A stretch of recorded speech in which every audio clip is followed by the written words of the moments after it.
Press treatment পেয়ে আমাদের মাঝে ফিরে আসছেন, এই জন্য আল্লাহর কাছে আমার কৃতজ্ঞতা প্রকাশ করছি।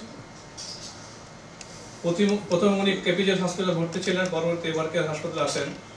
আমরা তার শারীরিক অবস্থা পর্যবেক্ষণ করে আজ মেডিকেল বোর্ড ডিসিশন নিলাম ওনাকে বাড়ি ডিসচার্জ দেওয়ার জন্য, বাড়ি পাঠানোর জন্য, with some medication, life style medication, medicine and কিছু রিহ্যাবিলিটেশন প্রোগ্রাম দিয়ে।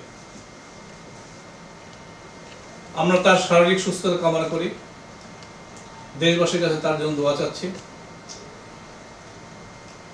আমাদের এখানে ভর্তি হওয়ার পর থেকে তামিম আমাদের সাথে সর্বাত্মক সহযোগিতা করে আসছেন, সেই জন্য ওনার এবং ওনার ফ্যামিলির কাছে আমরা কৃতজ্ঞ। আশা করি উনি দ্রুতই আবার ক্রিকেটে ফিরে যাবেন। দেশবাসীর কাছে আবার ওনার জন্য দোয়া চাচ্ছি।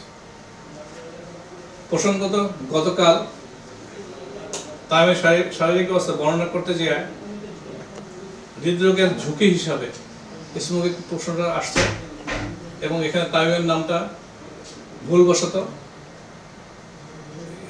অ্যাটাচ করার জন্য আমি দুঃখিত এবং আমি চাই যে আপনারা এটা মিডিয়ার মাধ্যমে জানানো যে আমরা আসলে রিস্ক ফ্যাক্টর হিসাবে, মানে হার্টের রিস্ক ফ্যাক্টর হিসাবে এই প্রশ্নটা করছিলাম।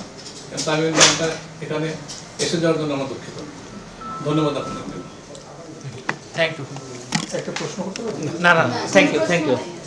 আমি স্যার একটু যে আমরা আসলেও গতকাল যখন বক্তব্যের সময় ধূমপানের বিষয়টি আসে, এই বিষয়টিতে আমরা বুঝতে পেরেছি যে এটা তামিম ইকবাল ভাইয়ের ব্যক্তিগত, তার পারিবারিক, সামাজিক এবং পেশাগত জীবনে হয়তো বিরূপ প্রতিক্রিয়া ফেলেছে।